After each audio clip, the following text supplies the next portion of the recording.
¿Tu Dungeon Master ya vio nuestros videos y ahora tu partida está repleta de dragones mortales? De nada. Y no te preocupes, aventurero, porque ahora vamos a darte las herramientas que necesitas para enfrentarte a ellos.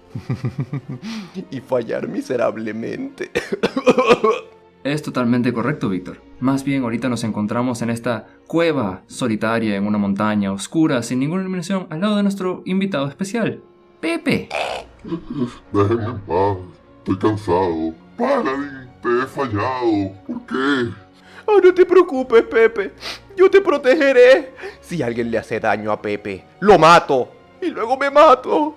Pero, ¿por qué ponernos tan tristes cuando podemos tratar de animar a Pepe? Siendo exploradores dracónicos, y aún mejor, siendo una de las razas dracónicas, que por cierto tenemos videos en el canal sobre ambos, vayan a verlos. Y si quieres saber más acerca de los dragones de Dragonlance y de cómo tu máster te va a joder infinitamente durante la partida, te recomiendo el video que está saliendo junto a este video. Y no creas lo que la gente dice, suscríbete y aprende a cómo seducir a ese dragón y sacarlo de la cueva. ¡No!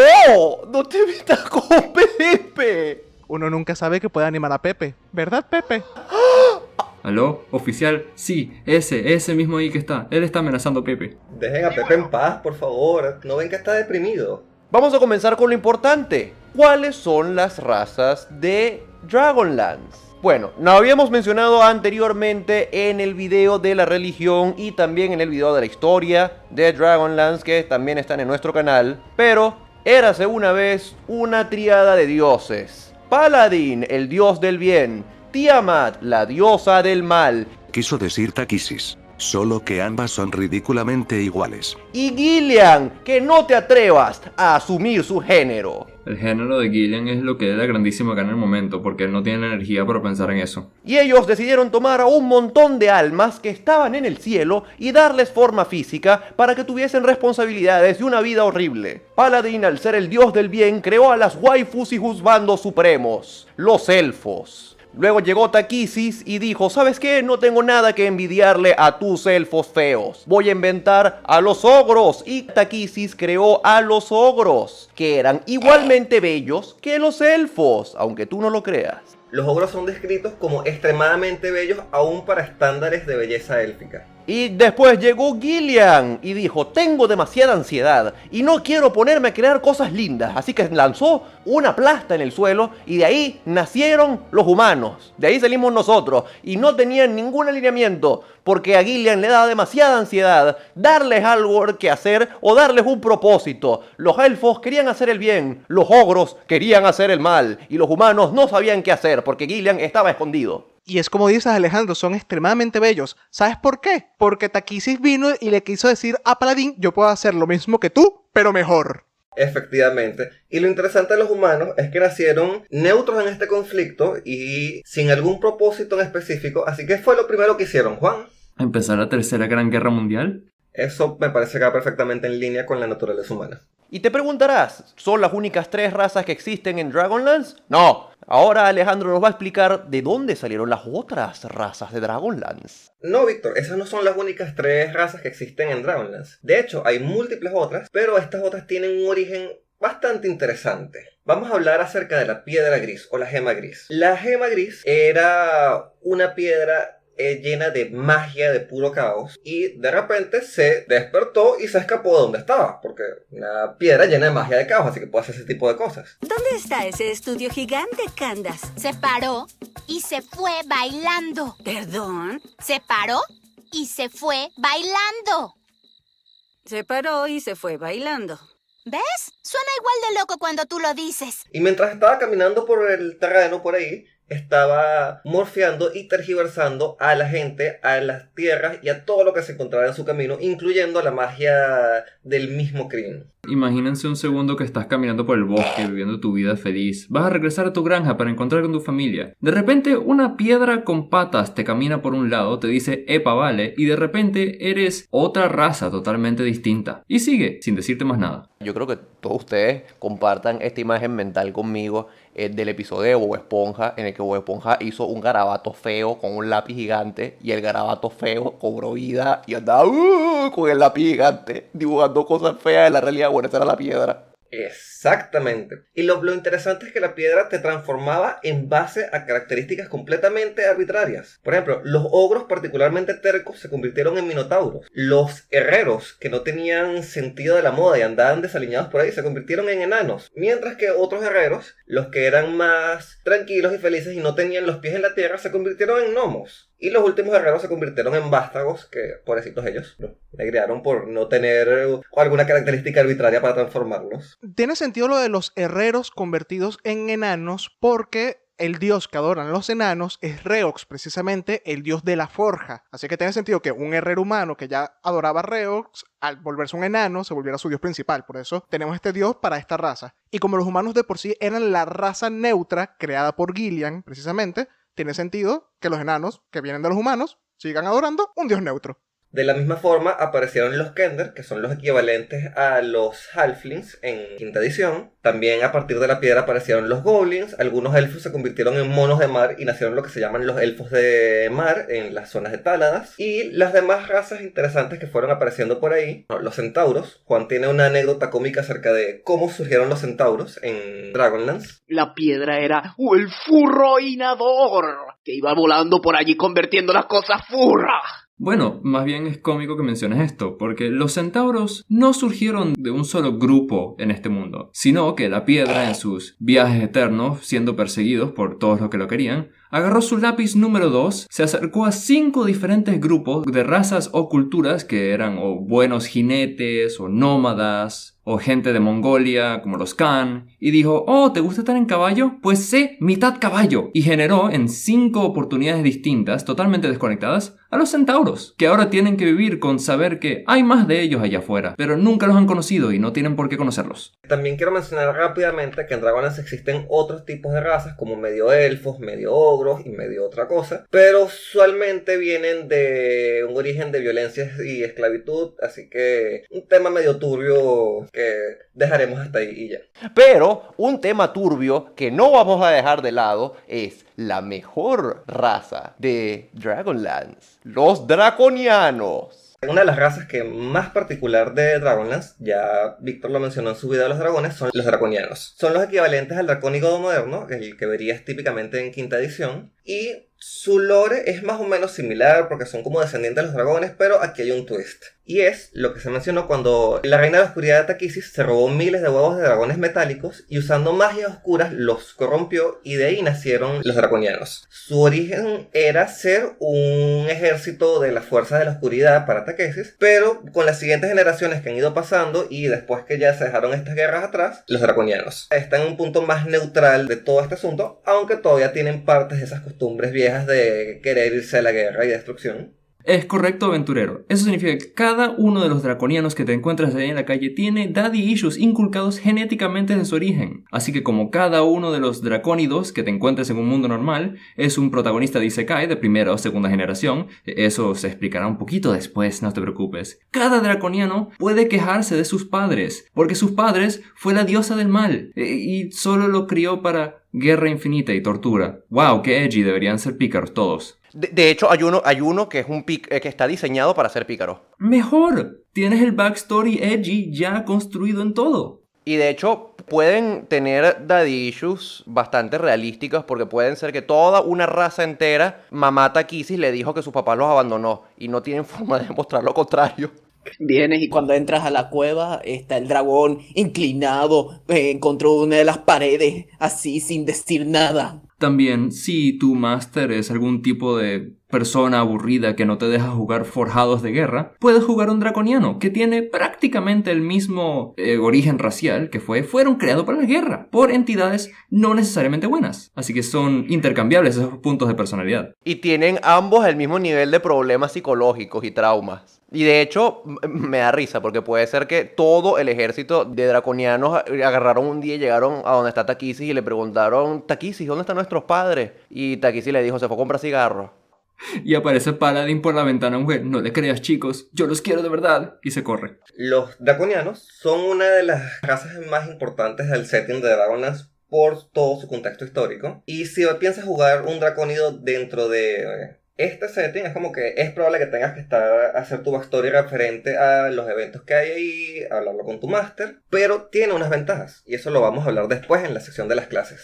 De hecho, es bien interesante las opciones que te dan los draconianos, porque todos son razas nuevas que podrías jugar. Pero hay que tener cuidado porque el manual de campaña, de escenario de juego de Dragonlance te dice solamente cómo jugar a los draconianos Bas y los draconianos Capac, que son los draconianos que vienen de los huevos de los dragones de latón y los draconianos que vienen de los huevos de dragón de cobre. No estoy muy seguro de por qué decidieron en el libro de escenario de juego estas dos en específicas. Yo sospecho que es porque todos los draconianos son naturalmente malvados y fueron inyectados por la maldad pura de Takisi cuando estaban en los huevos y todos nacieron malos. Esto es una idea que en Dungeons and Dragons de quinta edición está algo obsoleta, y más desde la salida del Tasha, en donde básicamente te dice que los alineamientos morales dentro de las razas no existen ya. Puedes jugar lo que te dé la gana. Puedes jugar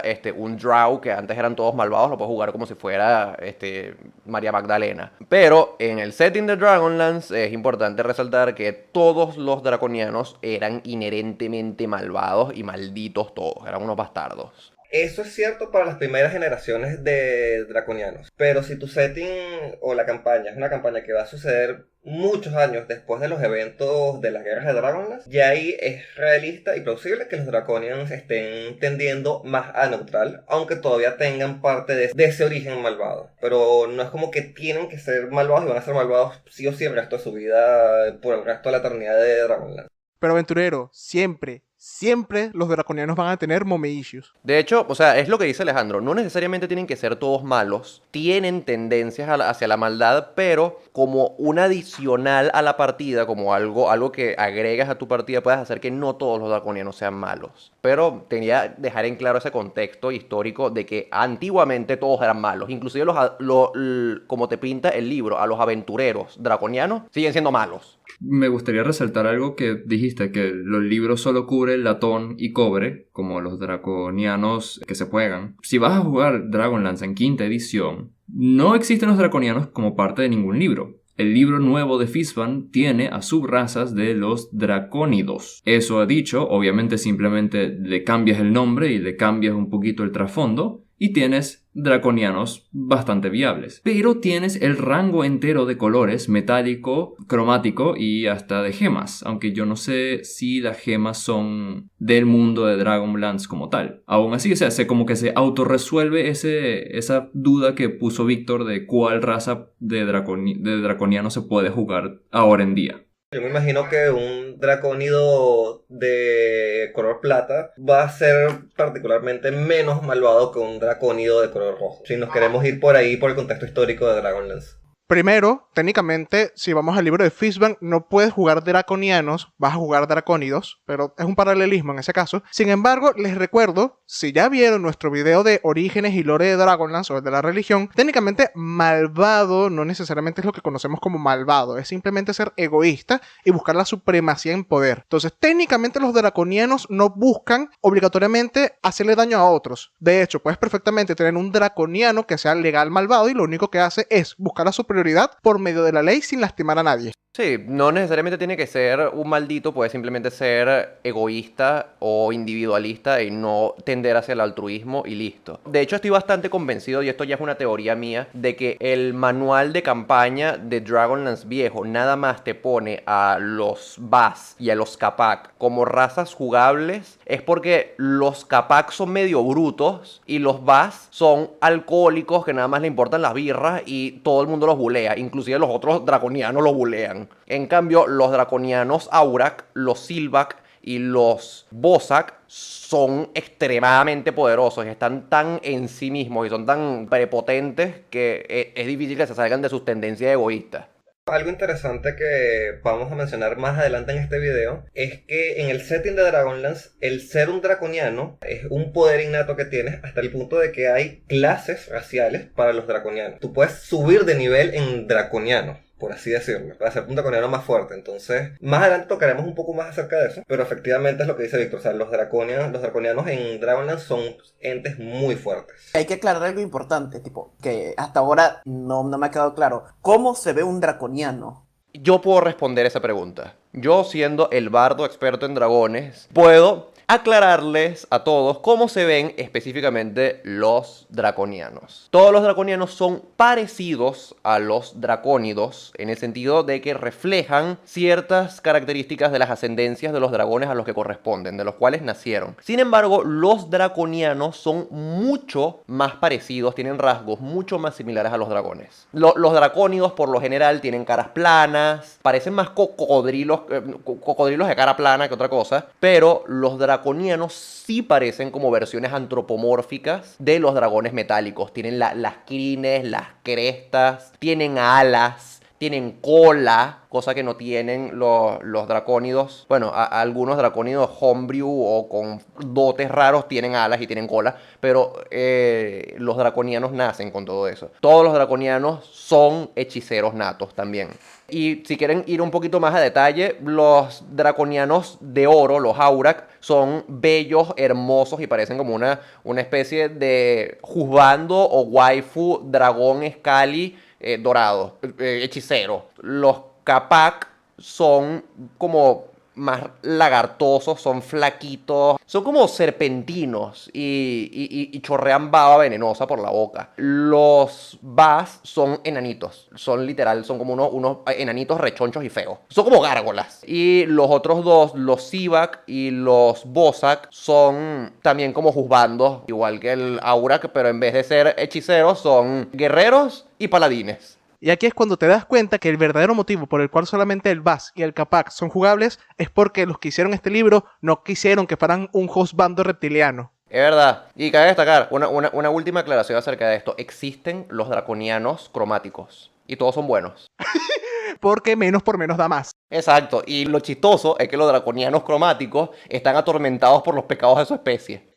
Son todos como Pepe.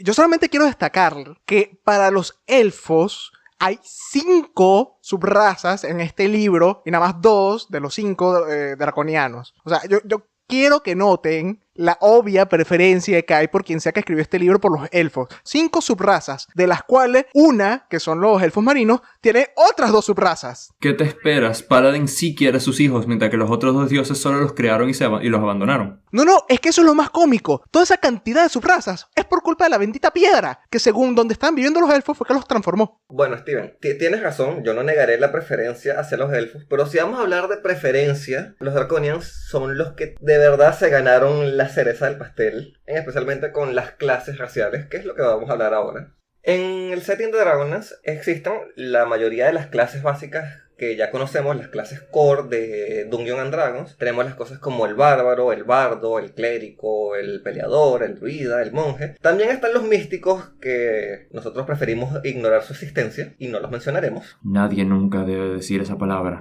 Notarán que aquí hay una falta interesante, que es que no están los paladines. Los paladines en el setting de Dragonlance son cubiertos a través de lo que son las clases de prestigio. Una explicación rápida y simple de qué es una clase de prestigio. Básicamente una clase de prestigio es una clase a la que tú le puedes hacer el equivalente de multiclass. Por ejemplo, eres un peleador de nivel 3 y puedes decidir tomar tu nivel 4 de peleador o tomar nivel 1 de alguna clase de prestigio, como lo harías con un multiclass normal. Solo que las clases de prestigio tienden a tener requisitos mecánicos y de narrativa para poder entrar a una clase de prestigio. Las primeras clases de prestigio que vamos a mencionar son las clases raciales para los draconianos. Los draconianos son entes que ya mencionamos antes muy poderosos en este setting, hasta el punto de que si un jugador quisiera jugar un draconiano a nivel 1 y ya tuviera disponible todo el rango de efectos y poderes de un draconiano, desbalancearía mucho la partida. El setting de Dragonlance balancea esto planteándote estas clases raciales, que son clases que tomas a nivel 1 cuando te creas el personaje y vas subiendo de nivel dentro de esa clase, como ya mencionamos antes, igual que una clase de prestigio. En este caso el requisito es ser de la raza y su raza apropiada. Es literal una clase que va aprendiendo mientras va mejorando ciertas habilidades naturales como sus garras o su aliento. De hecho, cada uno de los draconianos tiene como que inclinaciones de clase dependiendo en su biología. Los draconianos Aurak, que son los dorados, tienen inclinación a ser lanzadores de conjuros. Los draconianos, los que comentaste, los que son eléctricos, que son los draconianos Bozak, tienen inclinación a clases marciales. Y los draconianos Baz, que son los de latón, tienen inclinación a ser unos alcohólicos. No estoy jodiendo, es en serio. Bueno, recuerda que en las primeras ediciones ese peso racial al traducción mecánica era mucho más enfocado, al punto que al principio, en primera edición, creo que algunas razas eran clases esencialmente. Y eso obviamente se ha estado aligerando últimamente por preocupaciones obvias. De hecho es bien interesante porque en Dragonlance, al no tener todo el abanico de opciones de razas que puedes tener en quinta edición, que es todo el abanico furro de Luis, tú podías como que complementar un poco las cosas con los draconianos. ¿Qué? ¿Quieres jugar un elfo que parezca un dragón? Bueno, un draconiano Aurak. ¿Quieres jugar un enano que parezca un dragón? Bueno, un draconiano Baz. ¿Quieres jugar, no sé, un dracónido? Jugues un draconiano Sivak. De hecho, algo que quiero acotar rápidamente es que hay una diferencia mecánica entre tercera y quinta muy importante, que es que en quinta existe el concepto de subclases. Y en tercera y 3.5, específicamente en Dragonlance, no existen las subclases, lo que existen son las clases de prestigio para simular ese efecto. Por ejemplo, lo que estábamos mencionando ahorita, las clases dracónicos, es una forma de como tener una subclase de paladín, solo que este es un paladín enfocado en que también tiene cosas y dotes dracónicos. Pues respecto a los mismos paladines, ahorita en un futuro voy a tocar lo que son las órdenes de caballeros, que es básicamente lo mismo, o sea, son como subclases para peleador, clérigo y paladín. Y en general, en 3.5, las clases de prestigio son lo que se usaba para darle esa variedad a los personajes, de forma que tuvieras tipo dos fighters, pero que se pudieran especializar en cosas distintas. La clase de prestigio y los dotes. En 3.5, la cantidad de dotes es abrumadoramente gigante y ganas dotes mucho más frecuentes que en quinta edición, pero son menos poderosos. ¿Cómo hago si quiero hacerme una Nekomimi que se parezca a un dragón? Confías en los poderes de Tasha, que te dice que puedes usar la subclase que tú quieras con los dotes que tú quieras. No, agarras a un gato y se lo acercas a la piedra garabato esa. La piedra ya no existe. Spoilers. Ahorita quiero mencionar un poco acerca de lo que son las órdenes de caballeros, porque lo de las órdenes de caballeros me parece muy interesante. Hay dos órdenes básicas. La primera es la orden solámnica, que son los caballeros de Paladin, los caballeros del bien. Y como una orden de caballeros, hay diferentes rangos dentro de la orden. Primero antes como un caballero de la corona, que es básicamente una especie de peleador, es como un escudero. Puedes decidir que tu personaje se siga desarrollando como un caballero de la corona o avanzar a la clase, al caballero de la espada. El caballero de la espada tiene más cuestiones de paladín. Tiene ya lo que son fulminar el mal, tiene las auras, tiene el detectar el mal y tienen a ser guerreros marciales extremadamente poderosos. Pero un caballero de la espada puede decidir avanzar a un caballero de la rosa. Caballero de la rosa es la última clase de prestigio que puedes tomar dentro de los caballeros y se enfoca principalmente en el casteo de magia, más que nada magia divina. Sería más como un poquito más tirando a clérigo, pero estos clérigos que siguen siendo clérigos de combate, que están metidos en el asunto con armaduras y tirando espadas y golpes y cuestión, y son considerados como los más respetados entre los caballeros solámnicos. Pero un caballero que se quede como caballero de la espada puede seguir avanzando todos sus niveles en eso y ser igual de competente también. O sea, no es como que sea inferior, simplemente que en rangos los caballeros de la rosa son como más cercanos a los dioses y a Paladin por su conexión divina. Sé que tiene la temática de los caballeros y todo eso, pero me recuerda un poco a elegir cuál subclase de clérigo quieres jugar, porque hay tantos dominios y todos son viables en su propia forma, pero a fin de cuentas son como diferentes escuelas de clericismo, por así decirlo. Claro, pero eso tiene que ver con lo que viene diciendo Alejandro, que antes como tal no existían las subclases y la forma de darle este sabor alternativo a una misma subclase era a través de las clases de prestigio. Es literalmente eso, una clase de prestigio, por lo menos en cuanto a las órdenes caballerescas, es literalmente una subclase. Me imagino que ahora en día, como tienen la libertad de simplemente agregar subclases, es como que mejor para el concepto de creo más subclases para vender en otro libro. Pero la idea de la clase de prestigio me gusta mucho más en términos de como que se siente un poquito más importante. Porque tiene prestigio en el nombre.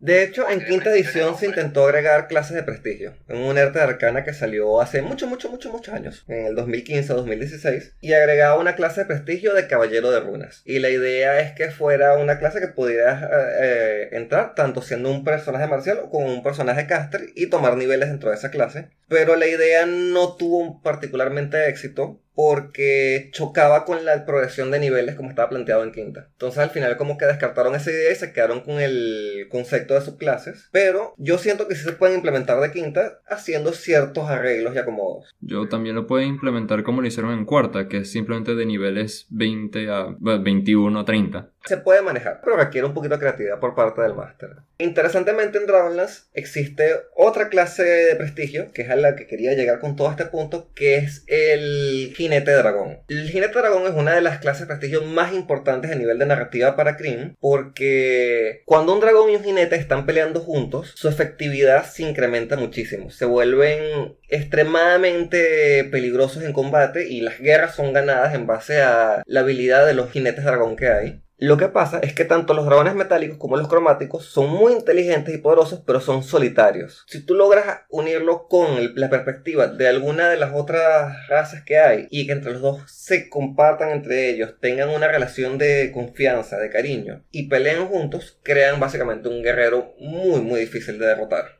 Entonces sí, aventurero, puedes cambiar el curso de la guerra dependiendo de qué tan bien montes a tu dragón. Carajo, Luis. Luis lo dirá en broma, pero Juan, dinos cómo terminó la guerra mundial que involucraba a los humanos. El amor entre un humano y un dragón inspiró a Paladin para que le diera las lanzas de dragón a los mortales y ganen la guerra. El término para el dragón de un jinete es el consorte dragón. Y se supone que un jinete dragón tiene que desarrollar un vínculo muy fuerte con su dragón, hasta el punto que se puedan comunicar sin palabras y se entiendan solamente con una mirada. Bueno, Juan, como fanático de Eragon, entenderá que esto va muy afín con eso. Es una relación platónica. El detalle es que las palabras usadas dan a entender otras cosas. Tú, aventurero que nos escuchas, imagínalo más como Eragon. Simplemente tienes este vínculo mental y a veces emocional con tu dragón, que sin uno y sin el otro se desentiende mucho y pasa muchos problemas. O si prefieres, cómo entrenar a tu dragón. Puros dragones serios, cero maricoteo. Esto de crear tu vínculo con tu dragón y tal, y ser un jinete dracónico, surcando el firmamento en tu máquina letal, eso no es tan fácil. Porque hay una serie de prerequisitos para que tú puedas ser un jinete dracónico. Y entre esos prerequisitos está que primero el dragón te respete. El segundo es que tú activamente respetes al dragón. Y tercero, hay una tabla donde te pone la cantidad de oro exacta que tú le tienes que donar al dragón, a su tesoro, para que el dragón considere aceptar estar contigo. Que conste la palabra donación. O puedes jugar quinta edición y te dan un dragón así gratis cuando eliges un cierto subsecto de Ranger, de explorador. Ojo, en el libro te lo especifica. Este no es tu tesoro. En el momento en el que tú le prometes eso al dragón, eso es suyo. Eso quiere decir que tú le dices, bueno, podemos tener esta casa. Esa casa ya no es tuya, es del dragón. Y el dragón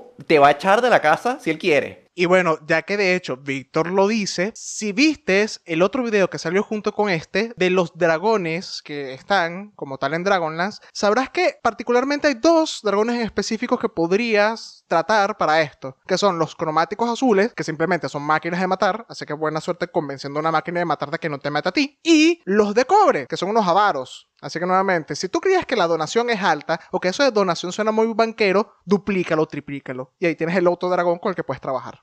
Sí, efectivamente, Víctor, es una serie de prerequisitos y eso es lo que a mí me gusta de las clases de prestigio. Las clases de prestigio te ponen una serie de prerequisitos que algunos son mecánicos, como donarle plata al dragón, pero otros son hacer que el dragón confíe en ti y tienes que hacer eso a través de narrativa y de roleplaying. Y por eso es que a mí me encantan las clases de prestigio, me gustaría que volvieran a quinta, pero complicado por temáticas de mecánicas. Pero en específico, aventurero o aventurera, si quieres jugar un jinete de dragón y te estás preguntando, ¿pero cómo puedo hacer para jugar un jinete dragón si no hay clase de prestigio? Y hay una respuesta fácil, que Juan ya lo acaba de mencionar, el explorador dracónico, el cual ya tenemos varios videos aquí en el canal. Lo que sí yo pondría, y yo sé que yo siendo el que representa el min-maxing versus flavor en esto es un poquito complicado, pero Víctor me entenderá, a mí me desagrada que en esa subclase te regalen un dragón a nivel 3 porque sí, y me desagrada que tú puedas meter el dragón en una pokebola y sacarle una pokebola. A mí también. Yo siento que si tú vas a jugar a un jinete dragón, primero tienes que conseguir un dragón de la partida. Eso lo puedes hablar con tu máster. Puede ser un dragón joven para que no sea tan... Si no le gusta y si falla el chequeo te mueres. Pero que tengas que roleplayar el hacerte amigo del dragón. Que tengas que roleplayar el entrenar el dragón en esos primeros 3 niveles de explorador. Y cuando ya llegues a nivel 3, que tomes la subclase, se represente el dragón ya teniendo confianza en ti y dejando de ser su jinete. Y que no lo puedas meter en una pokebola, porque me parece muy divertido todas las situaciones de juego que pueden suceder por punto de tú. Queremos una audiencia con el rey, pero tenemos que un dragón con nosotros. O cosas por el estilo. Cabe destacar que en el video que menciona Alejandro, la discusión del explorador dracónico, se empiezan múltiples rants al respecto de por qué el dragón debería estar contigo a todo momento. Así que no se preocupen. Si el argumento de Alejandro no te convence, ese video tiene muchos más. Y también tenemos videos de cómo usar el explorador de Dracónido para cuestiones como, por ejemplo, si quieres jugar tu propia partida de cómo entrenar tu dragón y no te interesa tanto la discusión mecánica que estábamos y temática que estábamos teniendo. Así que también está esa sugerencia. O cómo jugar tu propia partida de Kobayashi no Mei Dragon. Y así te vas por el lado, Luis, de las cosas. O algo que quiero mencionar, no voy a entrar mucho acerca de esto, solo quiero mencionar que los magos tienen su propia clase de prestigio, lo cual me parece excelente porque obviamente los magos necesitan más poder de lo que ya tienen y no estoy siendo irónico, a mí simplemente me encanta min-maxear un mago y romperlo. Y estas clases de prestigio son muy interesantes porque el libro te lo plantea de la siguiente forma: de todas las órdenes que hay, ninguna es más temida y más respetada que la orden de la hechicería alta. A través de la historia han sido considerados por el resto de la gente como o un bastión de la fuerza o el mal más terrible al que tienen que derrotar. Y es interesante porque todos esos clichés que uno ve de el mago negro, el mago blanco, el mago rojo, vienen de acá. Porque aquí los magos se clasifican en 3 categorías dependiendo del color de la túnica que usan y de la magia a la que se especializan. Los magos de la túnica blanca se especializan en magia del bien y usan su magia para hacer que el bien predomine en el mundo, terminar el sufrimiento, tienen un poco de magia divina también, más que nada magia de curación, magia de defensa, ese tipo de cosas. Los magos de la túnica negra son los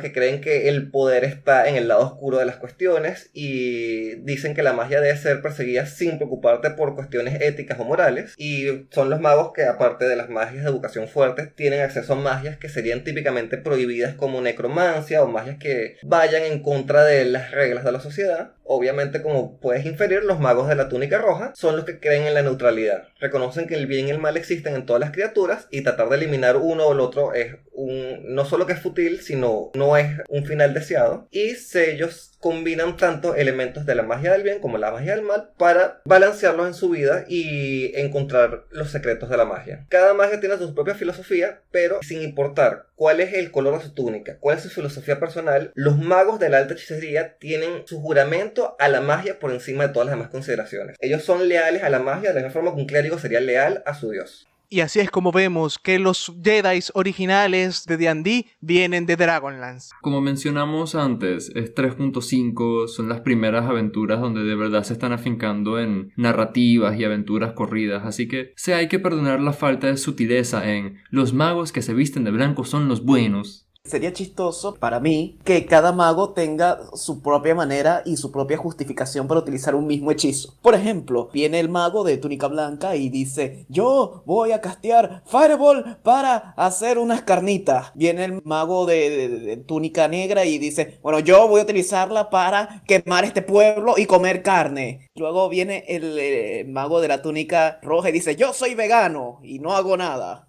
Algo que hay que resaltar es que, a pesar de que estamos hablando en términos muy blanco y negro de bien, mal y neutralidad, un mago de túnica blanca perfectamente puede lanzar un fireball, una bola de fuego, si considera que el resultado de esa bola de fuego va por el bien del mundo en general. Por ejemplo, matando al tipo que está amenazando con destruir todo el pueblo. Haciendo énfasis en la palabra cree. Si eso le sumas el hecho de que vives en un mundo donde los dioses pueden manifestarse y decirte si tu creencia es la correcta o no. Y tú, aventurero, si no has tenido suficientes dragones, como yo, que necesito más y más dragones, y no has visto el video de los dragones que lanzamos de Dragonlance, ahora ve a verlo. Ya sabes qué razas puede ser, ya sabes qué clases puede ser. Ahora es hora de ir a probarlas con un dragón. Nos vemos en el siguiente video. El siguiente video será cómo seducir a tu dragón. ¡No! Oye, mami, hagamos un Sorcerer de dragón juntos. Maricoque.